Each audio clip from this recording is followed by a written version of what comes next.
تو اللہ نے جس کو دیا ہوتا ہے اس پہ راز بھی کھولتے تھے. یہ معترض سے مت گھبرایا کرو، اس کی وجہ سے علوم بھی بہت کھلتے ہیں. آپ لوگوں کے اندر خرابیاں کیا آ گئی کہ آپ نے بیانات نہیں سنے. میں خود دیکھتا ہوں کہ آپ لوگ سنتے نہیں. جو ریکارڈنگ ہے اس پہ پتہ چل جاتے کہ کتنے لوگ اس کو دیکھ رہے ہیں، حالانکہ اس سلسلے کے لاکھوں لوگ ہیں دنیا میں، مگر دیکھنے والے کم ہیں. یہ نقصان ہے تمہارا، اسی وجہ سے تم بھٹکتے پھر رہے.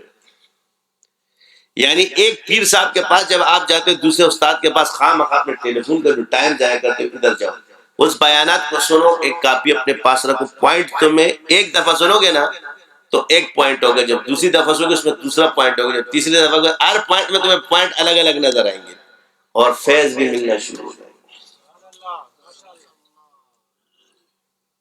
آپ علیہ السلام کی عادت تھی کہ ایک بات کو 3 دفعہ فرماتے تھے. اس سے یاد رکھو کہ اس سے فیض تام ہوتا ہے. جب آپ اس چیز کو 3 دفعہ سنو گے تو آپ کے اندر نسبت کی پختگی آئی.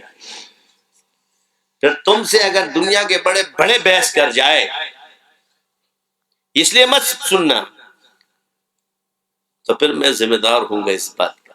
جب تم لوگ کہیں عاجز آتے تو اس سے ثابت ہوتا ہے کہ آپ بیان نہیں سنتے.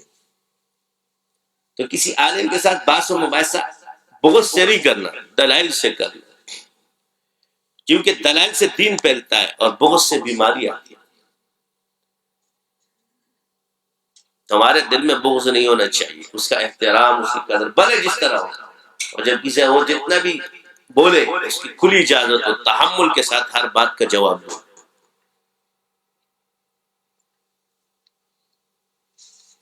اس سے 2 فائدے ہیں. اگر مجلس میں وہ مان گیا تو ٹھیک ہے، نہیں تو جو سننے والے اس پر اثر ضرور ہوتا ہے.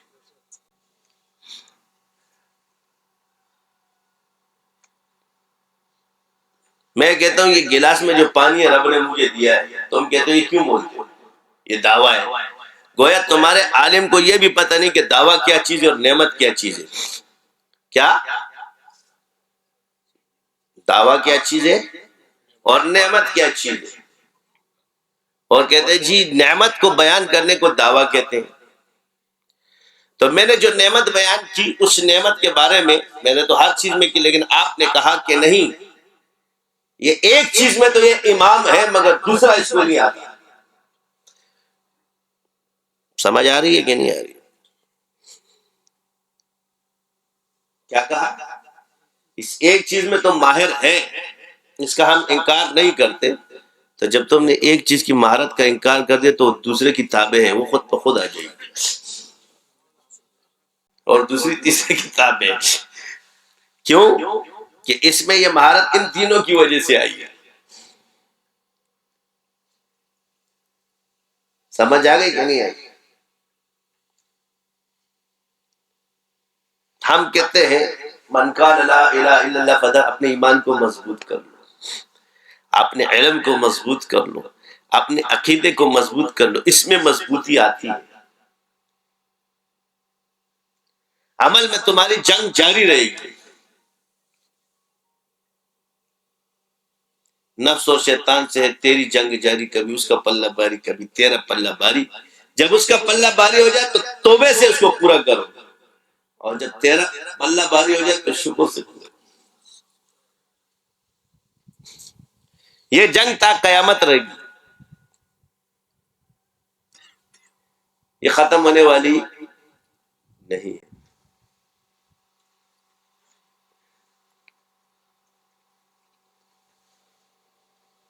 مقدر ہے کسی کا کیا ہے، اللہ نے آپ کو پابند کیا ظاہر کا. یاد رکھنا جب انسان تقدیر کے اس حد کو چھوتا ہے جہاں مقام رضا بر قضا ہے، تو ہر وہ چیز جو تدبیر سے فعل ہو جائے اس کے لیے مبرم ہو جائے اور وہ اس پر راضی رہے خوشی خوشی. یہ مقام رضا بر قضا اور یہی نفس مطمئنہ ہے.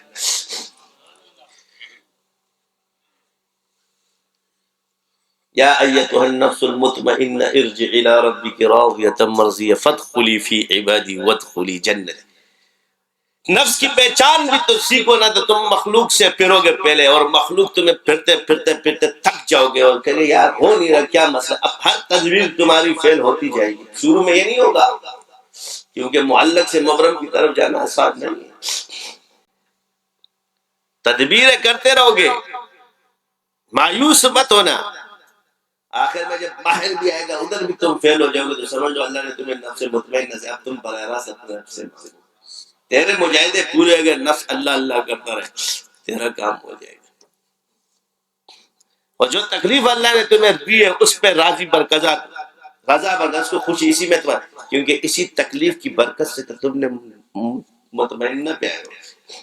اب یہاں تیرے پاس دو رستے ہیں، یا تو تو صبر کر کے ولی بن جا، یا مایوس ہو کر کفر کی اندھیروں میں.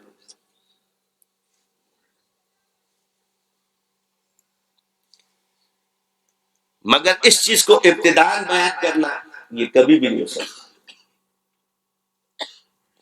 تو آپ کہو گے جی رضا برقضا کا نفس مطمئنہ کیوں ہے؟ تو یہ تو اللہ نے فرمایا ایتھا النفس المطمئنہ ارجع الی ربک راضیۃ مرضیہ، جو اللہ کی رضا پر راضی رہے فادخلی فی عبادی وادخلی جنتی.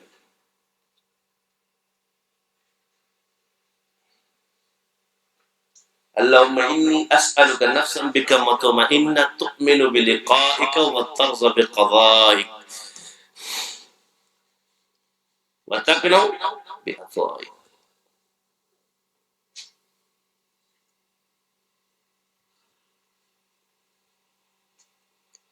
تو دنیا میں تکلیفیں آپ کو آتی رہیں گی.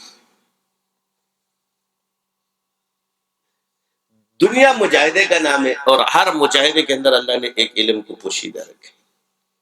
تو بیگ یاد رکھو کہ دل کی حفاظت کرو، اور دل کیا ہے کہ اس میں حسد نہیں آنا چاہیے. ایک اصول مت چھوڑو، بغض مت کرو کسی کے ساتھ، کسی کے ساتھ تعصب، معاف کر دیا کرو، کیونکہ بدلہ لینا بھی ہے تو معاف کرنا بھی ہے. انتقام کے بجائے معاف کرنے کو زیادہ پسند کر لو، کیونکہ معاف کرنے سے امن آتا ہے تجھے بھی اور اس پہ بھی، دونوں سکون میں آنے والی نسلوں کو فائدہ ہوتا ہے. لیکن انتقام سے نہیں ہوتا، وہ چلتا ہی رہتا ہے.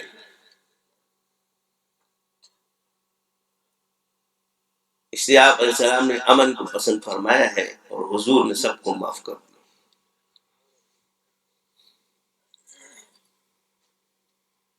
جو تمہاری مخالفت کرتا ہے اس سے پریشان مت ہوا کرو.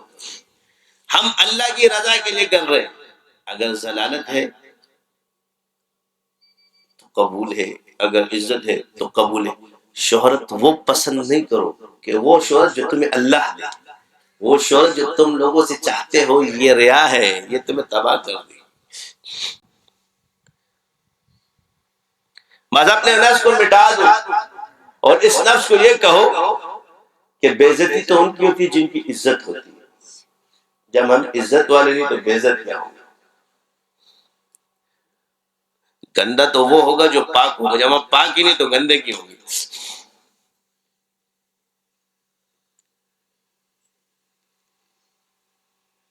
یہی وجہ ہے کہ انسان اپنے تکبر کی وجہ سے بیمار کہتے ہیں جی میں بچا رہا ہوں، تم بچا رہی، فساد پھیلانا ہے، اس سے بچو.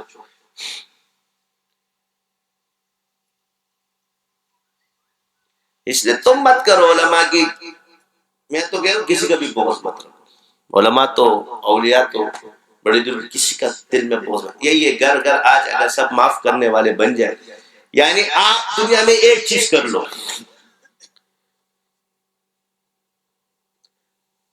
سب سے تعلق بیلوس رکھو، کوئی بھی مطلب نہیں، نہ تم میں سلام کہے نہ تمہیں شکریہ کہے، مگر تم کہو. تمہارے در پہ آئے تو تم دو، وہ تمہیں دے یا نہ دے اس سے بدلہ مت مانگو، مگر تم اپنے سارے حالات اپنے رب سے وابستہ کر لو. جو چاہیے اللہ سے مانگو. یہ ایک مقام ہے، یہ مقام ایک دیا جاتا ہے، اللہ تعالیٰ اپنے خاص بندوں کو دیتا ہے. ہر کسی کا اپنا ایک مقام ہے. جیسے حضور نے ابن عباس سے فرمایا کہ تم جو بھی مانگنا رب سے مانگنا.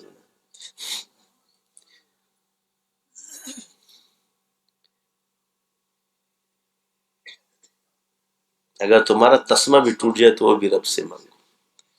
یہ بھی ایک مقام ہے، ایک وہ وسیلہ، ایک براہ راست. یہ دونوں اللہ کے بنائے ہوئے ہیں، اس سے ایک چیز کا انکار نہیں کیا جا سکتا.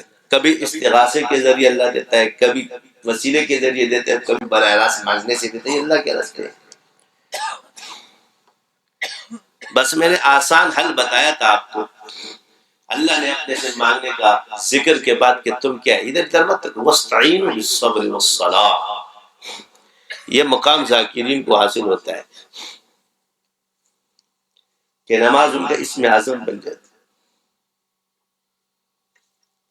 سمجھ آ رہی ہے کہ نہیں آ رہی؟ یعنی جو نفل ہے ان کا کیا بن جاتا ہے؟ اسم اعظم بن جاتا ہے، کیونکہ قرآن سے ثابت ہے کہ وَاسْتَعِينُوا بالصبر والصلاة، یعنی دونوں چیزوں سے اللہ آپ کو مدد ہے۔ کس کو دیتا ہے؟ جو ذکر کرتے ہیں، فَاسْكُرُونِي أَذْكُرْكُمْ وَاشْكُرُوا لِي وَلَا تَكْفُرُونِ۔ تمہیں کوئی بھی مسئلہ پڑ جائے، جو میں کہتا ہوں نا تم ادھر ادھر آنکھیں مارتے ہو، شیخ کے بیان کرو، جب پھنس جاؤ تو 2 رکعت نفل پڑھو، یا اللہ مدد فرما، یا اللہ مدد کر۔ ایک وقت تمہارے پاس ایسا آتا ہے کہ ہر دنیا کا ہر آدمی تم سے کٹے گا، تم سے سب کٹیں گے، سمجھ لو اللہ کے خاص بندوں میں تمہارا شمار ہو رہا ہے۔ اس سے تپو نہیں، کیوں کہ ہر آدمی تمہارے ساتھ اس وقت تک رکھے گا جتنی اس میں برداشت کی حد ہے، تو وہ اس حد تک رہے گا، پھر کٹ جائے گا، پھر دوسرا جس حد تک رہے گا وہ کٹ جائے گا، پھر تیسرا جس حد تک وہ بھی کٹ جائے گا، پھر تو رہ جائے گا اور اللہ رہ جائے گا۔ یہی تیرا مقام ہے، یہی تیرا مقام ہے کہ تو نے جن چھپکی ہوئی چیزوں سے اللہ کو بلایا تھا، اللہ نے دکھا دیا کہ تیری ہر چھپکی ہوئی چیز تجھے کیا دے دی۔ اس کا یہ مطلب ہے کہ کل تجھے اللہ نواز دے تو تو بدلے لینا شروع کر دے، اللہ تجھ سے چھین لے گا۔ اللہ تجھے بتا رہا ہے کہ اب تو ان میں رہ کر بھی میرا رہ، اور جیسے معاملہ رکھتا تھا ویسے رکھ، وہ معاملہ بھی ختم مت کر، کیونکہ وہ تو میرے لیے کرتا تھا، اور اگر اپنے لیے کرتا ہے تو چھوڑ دے، اور جو تو میرے لیے کرتا ہے تو جواب میں شکریہ بھی طلب مت کر، جواب میں شکریہ بھی طلب مت کر۔ تمہاری مرضی ہے، یاد رکھنا کہ لوٹے کا پانی ایک قطرے سے ناپاک ہو جاتا ہے، ٹنکی کا پانی ایک قطرے سے ناپاک ہو جاتا ہے پیشاب کے، مگر جاری پانی میں پورا پیشاب کر دو وہ پیشاب پاک ہو جائے گا مگر یہ ناپاک نہیں ہوگا، اور سمندر میں سارا گند گرا دو وہ گند پاک ہو جائے گا مگر سمندر ناپاک نہیں ہوگا۔ اب تمہاری مرضی ہے کہ تم نے اپنے دل کو لوٹا بنانا ہے، اتنے کمزور ایمان والے یار فلاں کے مجھے گمراہ کر دے گا، یہ بنو کہ یہ سمندر میں گرے گا یہ بھی پاک ہو جائے گا، یہ حق ہے۔ کبھی حالات کے قدموں میں کلندر نہیں گرتا، ٹوٹے بھی جو تارا تو زمین پر نہیں گرتا، گرتے ہیں سمندر میں بڑے شوق سے دریا، لیکن کسی دریا میں سمندر نہیں گرتا۔ یہ پانی کی قسم اللہ نے بنائی ہے، مرضی تمہاری ہے، تم اپنے دل کو سمندر بناتے ہو، تم اپنے دل کو کچرا بناتے ہو، اور سمندر والے دل میں سب کو پورا ملتا ہے، لوٹوں سے جو ملتا ہے وہ کم ہوتا ہے۔ یہ پانی لوٹے سے چلتا ہے، اس کو زبردستی نکالنا پڑتا ہے، اور سمندر تو خود ہی بہتا ہے، اس میں پوری دنیا گرا دو سب کو برابر ہی ملے گا، لیکن اس کپ سے پینے والے کو کم ملے گا۔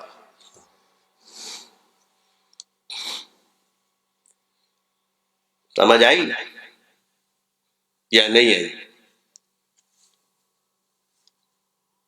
آپ کہتے جی میں نے یہ بیان پہلے سنا تھا، تو روٹی بھی تو تم روز کھاتے ہو، پانی بھی روز پیتے ہو۔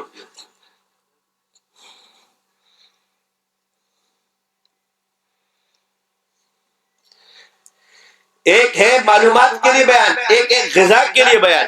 جب روح کی غذا ہی بن جائے تو اسے پھر بار بار سنا جاتا ہے، کیونکہ پھر روح کی غذا اگر روح کو نہیں دو گے تو کمزور ہو جاؤ گے۔ تو کبھی ایک کے بیانات سنتے ہو کھڑی پہ چاپتے ہو، کبھی دوسرے کے سنتے ہو، کبھی تیسرے کے سنتے ہو، اس سے پتہ چلتا ہے کہ تم پیر کے نہیں سنتے۔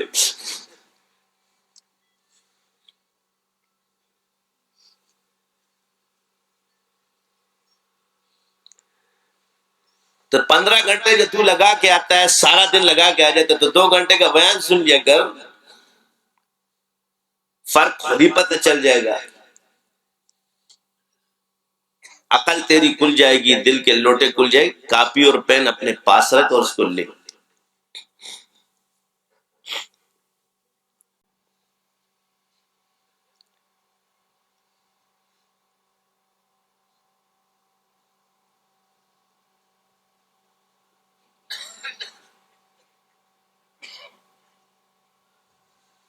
سمجھ آ رہی ہے کہ نہیں آ رہی؟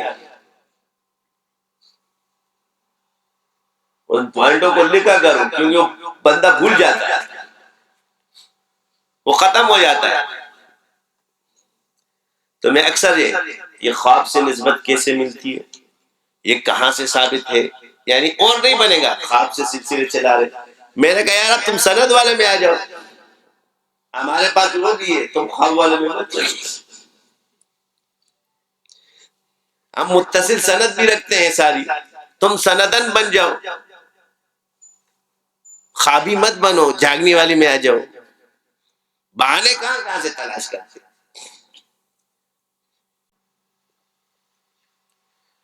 اویسی نسبت کا پتہ نہیں۔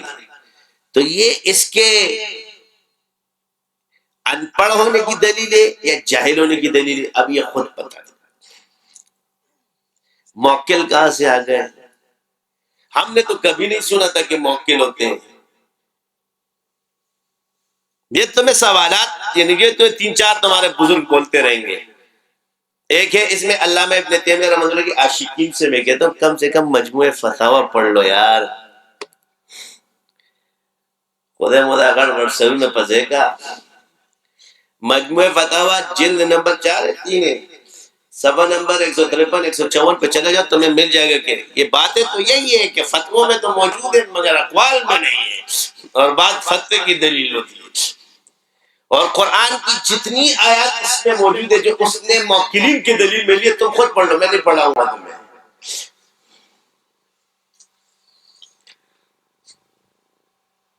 یعنی جب بات موکلین کی بحث ہو اور اس میں جو آیات انہوں نے پیش کی ہے تو یہ دلیل بن جاتی کہ ان آیات سے انہوں نے استدلال موکلین کر لیا ہے۔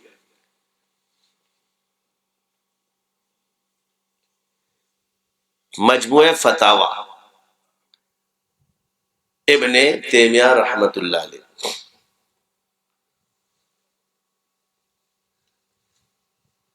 موجود ہوگا۔ تو آج میں آپ کو عرض کر دوں ان چکروں کو چھوڑ دو، تم لوگ زیادہ شاذین چکروں میں مت پڑو، ایسی بھی ہمارے دلائل کے نہیں ہے۔ خام اپنے ٹائم ضائع نہیں کرو، نہ یہ اس میں جیت سکتے ہیں نہ اس میں جیت سکتے ہیں، تو اپنے بحث میں اپنا وقت ضائع مت کرو، اپنی عبادت کی طرف توجہ دو۔ اگر کوئی زیادہ ہی بحث کرتے ہیں بولو زیادہ چھلانگیں لگانے کی ضرورت نہیں ہے، ادھر آ، وہ دا گز جو دا میدان۔ کسی نے کہا میں نے 100 گز چھلانگ لگائی ہے، کلمہ تو بھی شروع کر، کلمہ میں بھی شروع کروں، ایک رات میں ملتے صبح پتہ چل جائے گا کس نے کتنا پڑھا۔ اور یہاں نہیں پڑھیں گے مسجد میں، بولے تو بھی پاڑ کے دوسرے کونے میں اور میں پاڑ کے دوسرے کونے میں، دشپے تیار کی انسان نہیں حد تک ایک بندہ بھی نہ ہو، نہ تیرے کو آواز ہے نہ میرے کو آواز ہے، پھر دیکھنے شاؤں شاؤں جب ہوگا تو اس کی دوڑے دیکھے گا، ساری بزرگی باہر آ جائے گی۔ یہ حلوے والے مجنو ہم اچھی طرح سے جانتے ہیں۔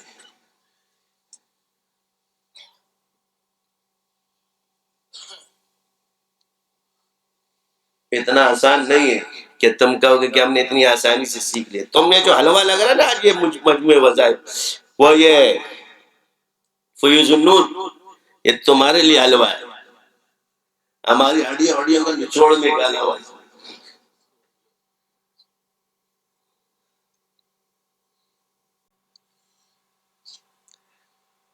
آپ نے فیوز النور پڑھ لی، دوسروں کے چلے کرنے کی تمہیں ضرورت نہیں ہے، سمجھے نا؟ یہ سارے چلے پہلے سے تو یوں دیکھو گے نا، اور چلا اور سیدھی ہو، جو چیز اس نے آگے ایسی آ جاتی ہے، تم سے یہی مجاہدہ کرائے گیا، پھر سارا آسان ہے، باقیوں کی کرنے کی ضرورت نہیں ہے۔ اتنے لاکھ پڑھ لو، اتنے کرو، پھر کلمہ پڑھو، نماز پڑھو، روزہ پڑھو، تصوف کے اسباق کرو، سمجھے؟ یہی تمہاری ترقی ہے۔ ادھر سے ادھر جاؤ گے تم گر جاؤ گے کسی اور کے بعد، کیوں؟ تم نسبت تک کی نزول میں جاؤ گے، اس سے اوپر کی چیز لاؤ پھر جاؤ۔ اور جو بزرگوں نے فرمایا نا کہ یار مجھے فیض دے دے، اس شیخ کو پتہ چلتا ہے کہ میرا یہ مرید آگے جا رہا ہے، اسی سے فیض مانگتا ہے، ہر کسی سے نہیں مانگتا۔